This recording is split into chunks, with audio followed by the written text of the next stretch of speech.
There we go. Hey, Scott, thanks. We'll get to that tradition in just a second. But first, we want to talk about one of the things we talked about at 5 o'clock, what the people of Acadiana can continue to do to help those in Southwest Louisiana, and that's simply donate personal hygiene items, also cleaning and building supplies, as well as volunteering your time.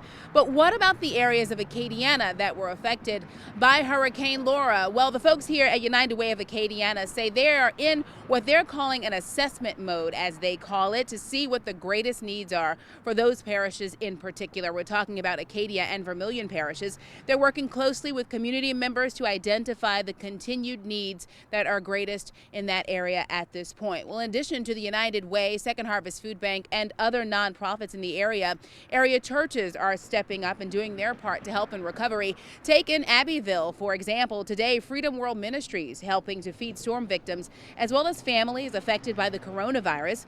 The church handing out 1,000 boxed meals on Dutel Street today. The pastor says he wants people who've been struggling to know they are not forgotten. He adds the church is getting help from others in the community to lend a helping hand. The feedback has been tremendous. People are coming, people are calling, different businesses, business owners. So I just want to merge the city with love and stop some of the violent acts that's been going on here and bring the people together. So that's what we're doing. Well, faith plays a large role here in South Louisiana, in the culture of Acadiana and Southwest Louisiana as well. And now people of faith are working to help in the rebuilding efforts, specifically in houses of worship. The Diocese of Lake Charles, for example, Laura damaged and destroyed churches and rectories across the diocese's 5-parish area. Since then, people from Acadiana and elsewhere have been helping recover artifacts from those churches.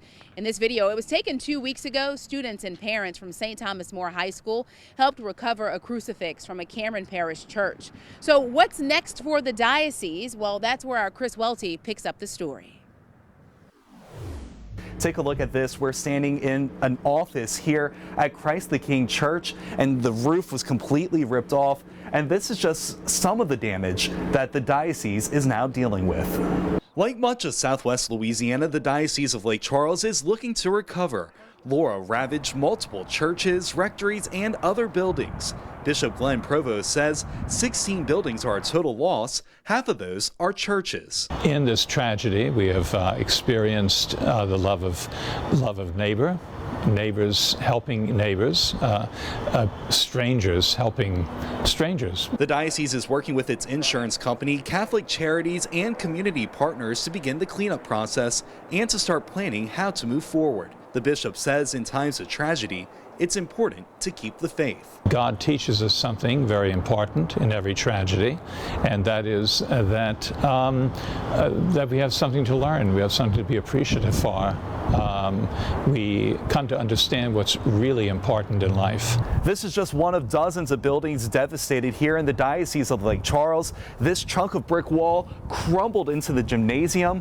The bishop says it'll take years to fully recover. It's really a mammoth task that faces us. I'm confident that we'll be able to, but it will take a lot of time and a lot of help. But despite the loss, worship is still happening. According to the bishop, there are roughly 90,000 Catholics in the Diocese of Lake Charles.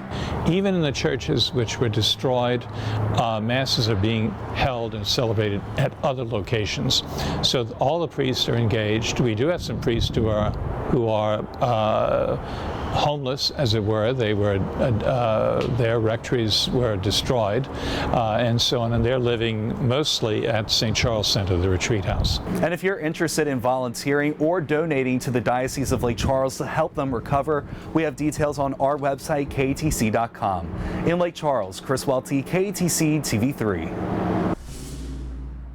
DCMC Partners and the Lemoyne Company will lead the disaster recovery efforts for the Diocese of Lake Charles. The companies were among 9 that submitted offers to the diocese. They offered a joint plan and will act as project managers overseeing the federally funded projects. The opportunity to come back here and work with the diocese, which is, such an important organization on such important structures that will have so much to do with the health of the recovery of Lake Charles, we just felt like it was something we must do. Now to how Laura is changing the face of that tradition we talked about just a minute ago. Friday marks the start of the high school football season, but 3 more Lake Charles area schools will not be taking the field this year. Barb and Sam Houston High Schools announcing they are canceling their varsity football season. Both schools say most of the team starters transferred to other schools after being displaced. They also say their campuses and athletic facilities suffered heavy damage, preventing returning players from even practicing. We should note those schools play in the Lafayette-based District 3-5A. And in Class 4A, Washington Marion is scrapping its varsity football season, citing damage caused by Laura. This comes 1 week after district rival LaGrange announced their season is canceled. Those schools play in District 44A, which also includes Eunice, North Vermilion, and Rain High Schools. Happening in Cameron Parish, FEMA drive-through registration centers are now open for residents to scan documents and get help with filing claims. Those centers are open every day from 9 until 5. They are set up at the Hackberry Community Center, the LSU Ag Center, and the Cameron Prairie National Wildlife Refuge. Well, a familiar face is lending her talent to help raise money for Laura recovery efforts. That familiar face I'm talking about, Lauren Daigle. She's hosting a virtual concert October 11th with proceeds going to the American Red Cross, the Salvation Army, and the Price Fund. Tickets are now on sale through laurendaigle.com. After Hurricane Laura hit, the devastation was catastrophic. And it's not really receiving a bunch of coverage right now because of everything else that is going on in the world. So I thought, what a better way to spread awareness than to do a concert and have all of you be a part of it.